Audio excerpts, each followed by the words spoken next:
Okay, violence. Violence as a way of achieving racial justice is both impractical and immoral. It is impractical because it is a descending spiral ending in destruction for all. The old law of an eye for an eye leaves everybody blind. It is immoral because it seeks to humiliate the opponent rather than win his understanding. It seeks to annihilate rather than to convert. Violence is immoral because it thrives on hatred rather than love. Who said that? Does anyone know? Well, in all honesty, we actually talked about it before we came on camera. But we all got it right, though. We all got it right. The Reverend Dr. Martin Luther King.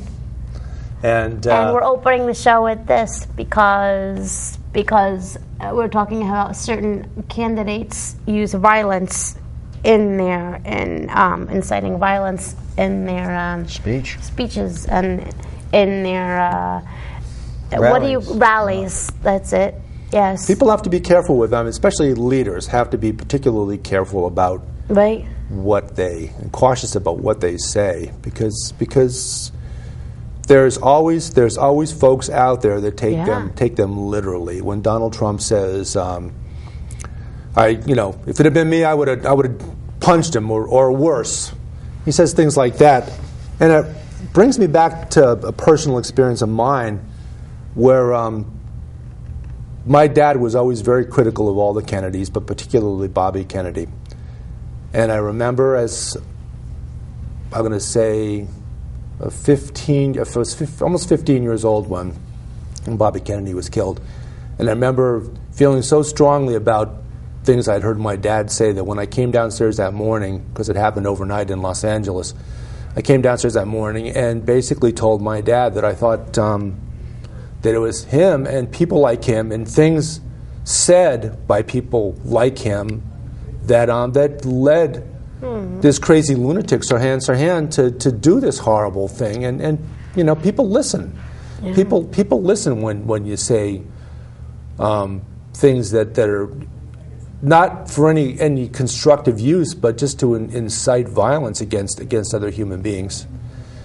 And on that cheerful note, we're talking about Bernie Sanders. We're talking about the election coming up, and what you're saying, Henry, that at some of these peaceful protests that you're doing, you see a lot of hate and anger out there, too. I wouldn't say a lot. We have 90% of what we experience is very, very positive. Lots of, I support Bernie. People stop by and say hello. Right. The 10% that we see is all Trump people. Right. And it's always, very vocal and, sometimes raised finger. Our responses, at least it's a conversation. Yes. So, it's a beginning. A nonverbal conversation. Well, but it's an angry conversation, and our goal is to, to have a civil conversation about our future. Right. Okay, and that's the issue. So it's, it's all the platform that the candidates put on the table, and let's take it apart and let's discuss and let's see what we can do. Let's decide who will move us into the future in the best way possible. And what was the anecdotal thing? Oh, the anecdotal is that most of the people who were Trump supporters drove big trucks. Right. Pickup trucks or big Jeeps. Right. Okay, there was one exception, and that was a sedan. Yeah. But everybody else was, and it's big stuff, and I hate to bring up Trump's hands, but it seemed like there's a correlation. Well, there is this article here. Right. Yeah. Do you think this is worth bringing to the attention? That's your call. I think it's interesting in that this is something that's happened recently in the Danbury area to a person I happen to know. She's Hispanic, and she experienced some Trump ignorance, I suppose. This is an email. Yeah, just don't mention her name. No, I won't do that. But this is an Hispanic woman who had an experience. And she works for a very big charity here in Danbury. And this incident happened right here in Danbury? Yep. Well, here it goes. I had to go to, I'm not going to mention the towing. I had to go to to get my car towed, some kind of towing this weekend. All right, so she went into this garage, I gather. I was wearing my jacket with the Bernie Sanders pin. All 5 male employees who were standing around doing nothing were teasing me, and one man was rude and degrading. I simply asked them who are they voting for, and they all said Trump. They continued to put Bernie down and make fun of my pin that I was wearing. I finished my transaction with them and turned around to all the men who were standing there laughing, drinking soda from cans, and stated, "I work 2 jobs and I volunteer. Tomorrow I'm volunteering at the vet shelter. Would any of you like to join me?" One replied with, "No, I'm too busy taking care of myself to worry for others." I then looked at all of them and said, "Soldiers are busy worrying about you and protecting your safety, and you're not choosing, and you choose not to." So then I replied, "You are all standing around here getting paid to either make fun of me or do nothing. Yet one immigrant could do half your work better and faster than all 5 of you together. You guys are sad." As I left, one guy called me, I'd rather not mention, but you can use your imagination. Never in my life have I experienced such rudeness. It's this kind of activity that occurs between people that is so discouraging. It's imperative that people remember, that we live in a country that's governed by laws, and violence and disrespect are not to be acceptable aspects to our culture. That's not, who we purport to be. We're better than that. We try to be better than that, and usually are. Right. Yeah, there should have been an additional consideration to the very fact, that she is a woman and she should have been respected. Women, without women we wouldn't be. Women are our mothers. So to have this kind of discourse and for it to exist in our country, and this is probably not unique to a small city in Connecticut. It's probably pervasive throughout the country at this time, and it's unfortunate. It's interesting because it mentions she's in a garage, and I know as a woman, when you're getting my car fixed or being in a garage, I do find that being treated. I do find that I'm treated as being stupid. I don't know anything about cars. I'm always afraid of being taken advantage of, or, it's just interesting seeing this from the point of view as a woman. Are they just rude and degrading because I'm a woman? Rude and degrading because she's Latina? Or wearing a Bernie button. Right, button. Or sometimes, people in garages. I can think of. Sometimes being in a garage and people having photos of women on the walls that are very degrading, and maybe people don't realize as a woman, that stuff maybe they don't even realize it. Maybe they're ignorant. Maybe, that they're rude. It is unfortunate, and somewhere that's what Trump supporters are.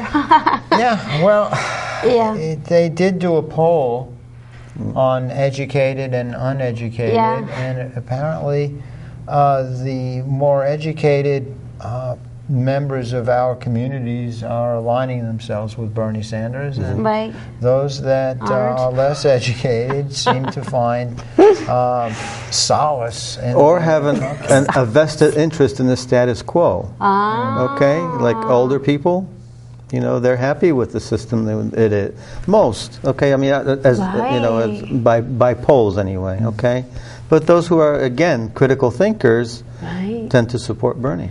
And it's interesting because when I watched the debate between Hillary and Bernie, it seemed to me that Hillary seemed all about, the status quo. She wanted to continue Obama's policies, everything. I agree with Obama, whereas Bernie wanted to do something different, Well, he wanted to go the extra step. Right. Okay, he wanted to say, okay, what we've done is fine. Right, Obamacare, for instance. Okay, right. but we need to do more, and we need to do it better. Yeah. Okay, whereas Hillary was fine with the half measures that she's proposing. Right. Okay. Did you see the Michael Moore movie? The Michael Moore, absolutely, 3 times. Right, yeah. So Michael Moore talked a lot about the things Bernie's proposing. Yeah. Yeah. She did kind of glom onto a lot of the key elements of Bernie Sanders' points that he makes. And maybe there's some benefit in that, and maybe that's why it's so important that we stay in this right to the convention and keep gathering delegates and see what kind of percentage of the pledge delegates that we end up with from the caucuses and the primaries. And because we seem to have struck a chord not only with voters but also with Hillary Clinton. I mean, she's taken a lot of our ideas and adapted them to hers, and for better or for worse, she's stuck with those going into the general election. What she's campaigning on, what she has decided to usurp from the Bernie message, does not necessarily assure us that she will be active in implementing some of those ideas. That's the crux of it. That's a good point. That's a good point. But at least we have her on record as saying some things. So worst comes to worst, push comes to shove. We've got her saying the right things, and we just need to keep, after the election, keep hammering on whoever ends up in the office. Even when we get the candidate in that we want, we end up having to remind them that, by the way, you said this, and we want you to follow through on it. We have a lot of people coming to our events, and what can we do for Bernie? Okay, right. And what I suggest is that rather than being sexy and trying to do technology and go and call faraway places and and travel to faraway places to do canvassing and so on, do those things at home in front of your face. Talk to your neighbors. Talk to strangers you don't know. Okay. Get the conversation going, okay? Because it's an important conversation about our future. Yeah. And the bottom line question, and it's my working hypothesis, I'm open to to getting shot down because that's the idea. It's a good premise, though. Go ahead. But there's 2 questions, and that is that we as Americans, as a nation, have to decide, number 1, if honesty matters, and also if fairness matters. Right. Okay? If it doesn't, then vote for the other guy. Right. Yeah. Although it's ironic because the people who are Trump supporters, they ask them, why do you like Trump? And they're like, oh, he says it like it is. Or, they think he's being honest, talking about honesty. He speaks his mind. He speaks his mind. He tells it like it is. So they're thinking he's being honest. Okay, but then let's fact check it. Right, okay? Right. And then decide, okay? I mean, that's where we sometimes fall short, even with our neighbors. Yeah. And that's the wonderful thing that Colbert did recently. I don't know if you guys have seen it, but it was a debate of Trump v. Trump. Okay, right. It was the greatest thing I've ever seen. Yeah. Because here he says one thing, and then he says totally opposite. Exactly. He's been all over. He's been all over the political map on every single issue, depending upon. He wants to get his face in the news, and he wants to. He loves himself, and who doesn't love himself? Hopefully, we all love ourselves, but to the point of like saying things.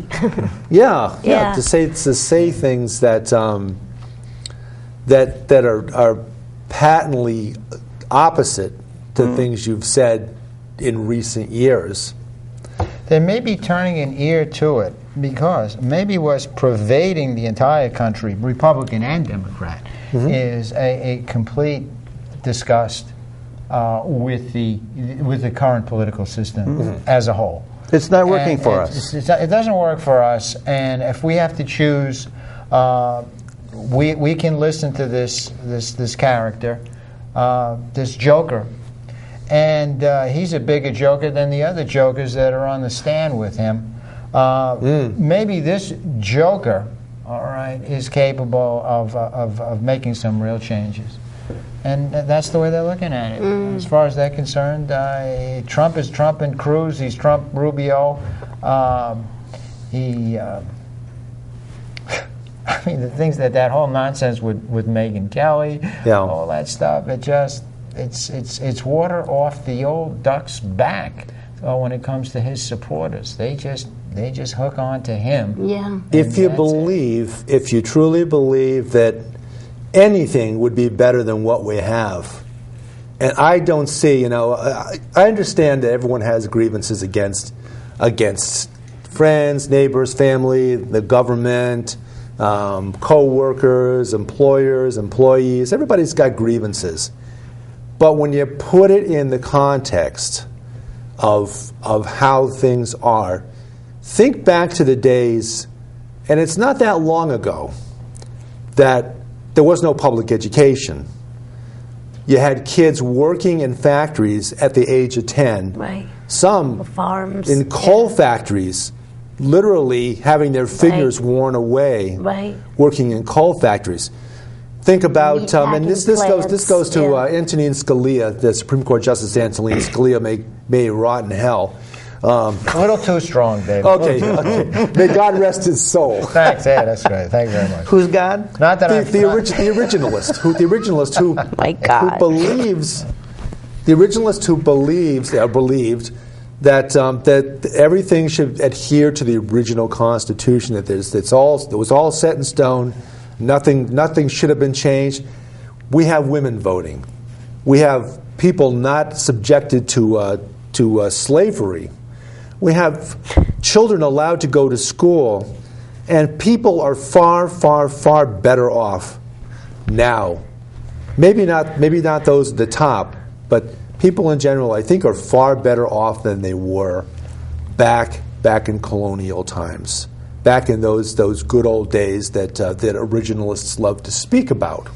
There's a limit to what the originalists could have handed down to us. They hadn't seen, and the world that we live in now is foreign to them. It's alien to them. It's practically incomprehensible to them. Cell phones, all the data that's out there, all the technology. Automatic weapons. Yeah. Nuclear weapons. Yeah, sure. Not on a scale slightly smaller than nuclear weapons.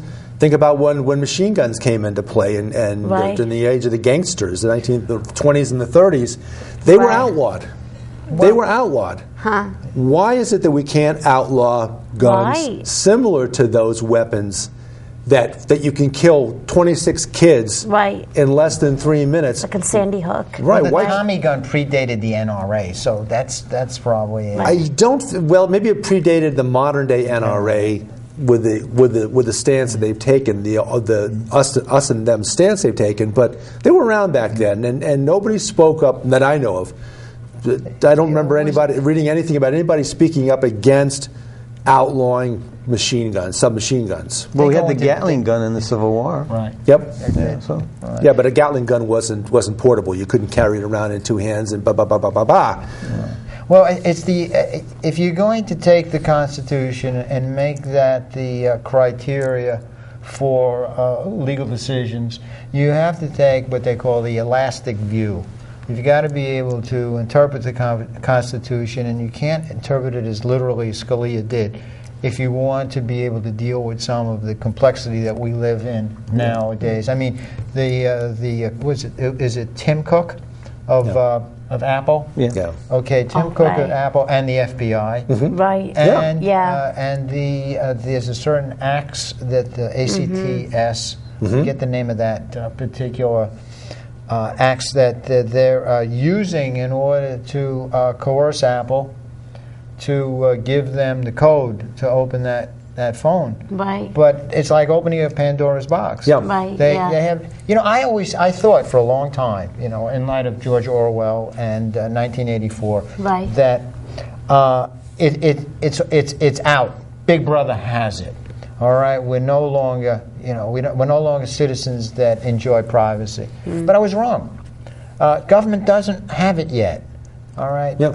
and this could be a blessing. Yeah. It's gone to an industry that values the privacy of their constituency. They feel that one of the benefits that their product offers them, where all their pertinent information, where all their life exists, is being protected. And now Apple is put in a situation where it actually has to protect its people against their own government, which is the FBI. which is the FBI. Right. And I think that I think the Apple did win lowercase, and now there's going to be an appeal. But I'm very supportive of Apple's position in this case. This is why liberals and libertarians have so very much in common on major issues like this. That we both hold the same viewpoint to protect our constitutional rights. Not just the Second Amendment, but the Fourth Amendment, the other amendments, which are equally important, and in some people's eyes, a lot more important. And by the way, I am taking an official step back on that remark about Scalia. I've been helping my cat do his Basilathon 2016, and making reference to Scalia's three cats, Nativity, Nativist, and No-No. And No-No is the fluffy one that apparently sat on the pillow on Scalia's face and suffocated him. But you have to watch that show to hear about that stuff. All right, but that's another show. Yeah, that's a whole nother ball game. But so what other things are we talking about in terms of protecting our rights as citizens, and privacy, in spite of the possibility that bad things happen? But where do we find that balance between bad things happening, horrible things happening, and the rights to be protected from intrusive looking into our records by the federal government, by the NSA, by the FBI, Wasn't the Patriot Act? Well, it's not just that, but it's also businesses. A lot of Personally, my take, because I'm an IT guy, my take on all this stuff is that don't give them an opportunity to look. By not giving any of that information onto the web or into the cloud. Right. All right. If you don't put it there, it's not available for anybody to look at. Right. Yeah. Okay. Now, and I'm not talking about hiding terrorist ideas and so on, but the reality is, how can you tell? How do you tell a terrorist that they have, evil in their heart? I mean, if somebody is like absolutely secret, how can you figure out that somebody has bad intentions, like blowing a nuclear weapon someplace? Right. But the laws are designed to catch people that commit crimes. Right. Yeah. When you get into for instance, there are shows out on television that where people profile individuals to try to predict in advance what someone's going to do. And that's very dangerous, and it's difficult to try to. You're right. It's extremely difficult. The security agencies, Homeland, and everyone associated with them have a very difficult job, because all they have to do is fail once. Okay, I mean, terrorists can fail all the time, and all they have to do is succeed once. But they succeed all the time. Yeah. Our folks succeed using the tools that they have at their avail. They succeed.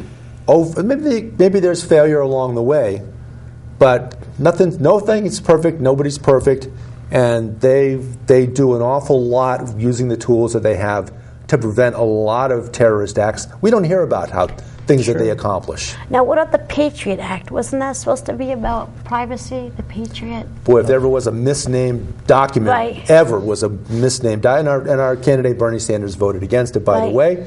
And kudos to him for that, because the Patriot Act is so extremely anti-patriotic. It takes away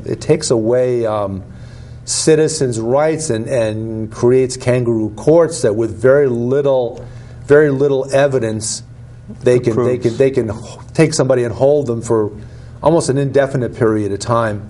And that's just not what America is about. Oh, so that has nothing to do with privacy. Well, there's always a struggle between security and privacy. Yeah. Now, the Patriot Act tend to put a tremendous amount of leverage in preserving, protecting, and enhancing our security. And by doing so, it meant that a lot of our privacy now was going to be compromised. So essentially, that is the struggle. And the struggle is still going on. I mean, there's this Apple FBI thing. The FBI is justified in their pursuit of knowing what's on that particular iPhone because it is in the interest of security. Right. Apple guarantees people a certain amount of privacy. By allowing that phone to be opened. It also sets a precedent. Other countries, China for instance, may feel they want to have someone's cell phone cracked open. And how can Apple not comply under those circumstances? And Apple's case is that if you give the key to one, why can't you make an exception for another, and another, and another? And then what's the point of security? And in fact, there are not just, it's not just that one individual case, but there are literally dozens, hundreds of cases where the FBI is trying to do the same thing. They're not as glamorous case as that particular one with the Santa Barbara mass killing. Well, when it goes Santa Bernardino last when it goes to the courts, all right, you can claim, all right, it's got to be open. This is a case of terrorism. Right.